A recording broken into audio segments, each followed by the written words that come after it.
Oke, sebelumnya Assalamualaikum warahmatullahi wabarakatuh. Waalaikumsalam warahmatullahi wabarakatuh. Selamat siang semuanya. Selamat siang, Bu. Ya, bagaimana kabarnya hari ini? Baik. Alhamdulillah ya. Ada yang tidak masuk hari ini? Yuk, masuk semua. Masuk semua, alhamdulillah. Oke, jadi hari ini kita akan belajar mengenai pemanfaatan pewarna alami. Nah, ini baru ya. Jadi apa sih hubungannya pemanfaatan pewarna alami dalam pembuatan batik? Kalian pernah lihat batik? Pernah mencoba membuat? Belum. Kira-kira batik itu budaya dari mana sih? Indonesia. Ya, oke. Menurut kalian batik itu perlu dilestarikan atau tidak? Perlu. Kenapa? Karena ini Warisan ciri khas, Bu. Ciri khas warisan budaya. Nah, hari ini biasanya nih.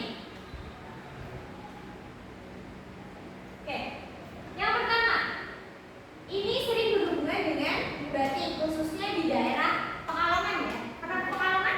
Oke. Jadi di Pekalongan itu adalah salah satu daerah yang memproduksi batik paling banyak ya di Indonesia. Nah, ini adalah gambar sungai yang ada di Pekalongan. Kira-kira ketika kalian melihat sungainya, apa yang kalian pikirkan? Foto, terus Warnanya itu warnanya hitam. Jadi tidak apa? Ikannya mati. Jadi ini sungainya ada warna ungu ya, tidak sebagai mana mestinya air sungai. Nah, kira-kira mengapa limbah pewarna itu dapat mencemari lingkungan? Karena racun. Kimia.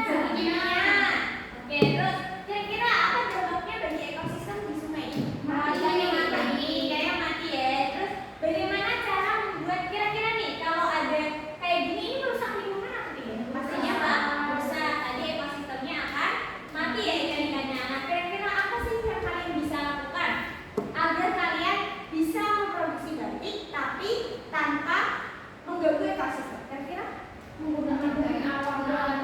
menggunakan bahan pewarna alami. Oke. Selanjutnya.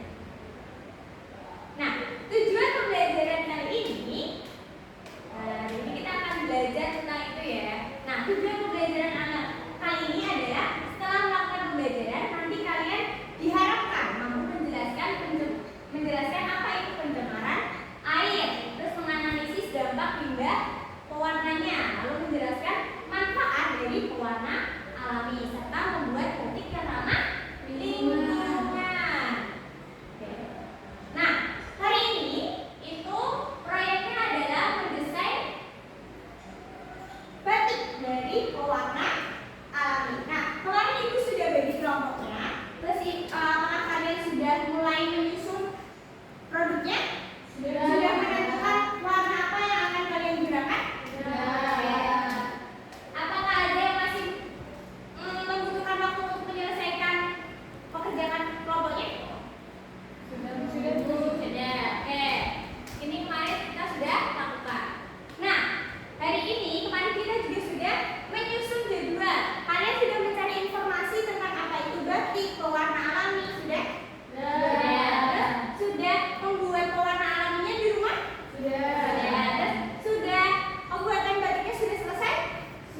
Untuk penyelidikan dan pembuatan produknya, sebutkan 3 jenis pencemaran air. Yang pertama ada pencemaran fisik, ada pencemaran kimia, dan ada pencemaran biologis. Yang kedua, dampak limbah pewarna kimia bagi makhluk hidup itu dapat menyebabkan keracunan, kemudian kematian, dan kerusakan limbah makanan. Kemudian yang selanjutnya adalah mengapa pewarna alami lebih aman bagi lingkungan. Hal itu karena berasal dari bahan alami, sehingga ia mudah terurai dan tidak mengandung zat beracun. Nah, kemudian untuk lama pembuatan kain batiknya, yaitu siapkan kain putih. Kemudian ikat kain dengan karet sesuai pola yang diinginkan. Kemudian haluskan kunyit dan campur dengan air. Kemudian celupkan kain ke dalam larutan pewarna, diamkan selama beberapa menit dan angkat sampai jemur hingga kering. Kemudian untuk nama motif batiknya, pewarna alam yang digunakan adalah kunyit. Kemudian cara pembuatan secara singkatnya adalah teknik jemputan dengan pencabutan. Kemudian yang ada di lingkungannya adalah tidak akan mencemari air, kemudian aman bagi makhluk hidup dan ramah lingkungan. Kemudian estimasinya harga jualnya itu 15.000 sampai 25.000. Nah, kemudian dampak pewarna kimia terhadap lingkungan adalah menyebabkan pencemaran air, kemudian merusak ekosistem dan membahayakan makhluk hidup. Terus, mengapa pewarna alami itu lebih baik? Karena ramah lingkungan, kemudian aman bagi makhluk hidup dan mudah terurai. Kemudian, bagaimana pengalaman di berbulan kelompok? Nah, kami secara kelompok itu sangat menyenangkan, kemudian dapat melakukan kerjasama, komunikasi, dan tanggung jawab. Kemudian, nilai budaya apa yang perlu dipelajari dari kegiatan ini adalah gotong royong, kemudian ada disiplin, kemudian tanggung jawab, kepedulian lingkungan, serta cinta budaya di Indonesia. Nah, kesimpulan dari proyek kami kali ini adalah pencemaran air dapat disebabkan oleh limbah pewarna kimia dan aktivitas manusia. Penggunaan pewarna alami ini merupakan solusi ramah lingkungan yang dapat menjaga ekosistem sekaligus melestarikan budaya batik. Oke, coba kita lihat untuk hasil batiknya ya. Oke, hasil batik dari kelompok 1 kemarin sudah didokumentasikan ya. Sudah kita lihat. Oke, desain yang pertama. Ini ya jadi desainnya ya. Ini kayak yang paling ya. Jadi menggunakan warna apa? Kunyit sama daun dan daun putih. Oke. Jadi kelompok 2 ada yang perlu ditanyakan? Mau bertanya? Boleh. Untuk yang warna kuning itu asalnya dari mana? Untuk warna kuning ini kan ada 2 warna. Kemudian yang warna kuning ini berasal dari kunyit dan yang warna hijau berasal dari daun suci atau daun pandan. Gitu. Nah, jadi dari kelompok 1 juga punya makna motifnya sendiri ya. Jadi makna motifnya apa? Nah, untuk makna motifnya sendiri ini ada yang pertama daun. Daun itu melambangkan, ini kan ada daun di sini. Nah, daun itu melambangkan